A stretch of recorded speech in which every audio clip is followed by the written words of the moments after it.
2 months ago, Thames News revealed this massive illegal tyre dump in Croydon, and an expert predicted that fly tipping of unwanted tyres was going to be a growing problem. Now 30,000 worn-out ones have been found in a disused warehouse next to a Merton school. 160 children up to the age of 8 play within yards of the dump. This Canadian tyre blaze took months to extinguish, and the same could happen at Merton.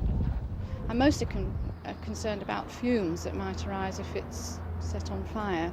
It seems quite a hazard from the point of view of fire and fumes. The London Waste Regulation Authority have been called in. The tyres were dumped over a period of 3 weeks after the padlock gates to the disused cash and carry warehouse had been sawn through. The tyres are stacked inside and outside the warehouse.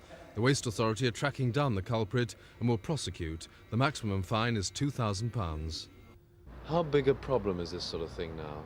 It's increasing, particularly in South London. We've picked up a number of similar dumps that have occurred. Not quite so big as this one, but it is clearly an increasing problem. Who are you going to charge with removing all this? I'm afraid it's going to have to be the owner of the site, Mr. Hussain, is going to have to pay the cost of having them removed.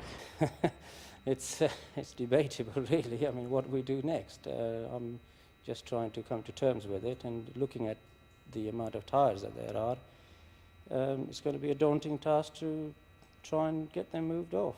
Is it your job? Well, I can't say that it's going to be my job, but somewhere along the line, yes, the problem has to be addressed. Mr. Hussain's property company bought the derelict warehouse for redevelopment 3 years ago.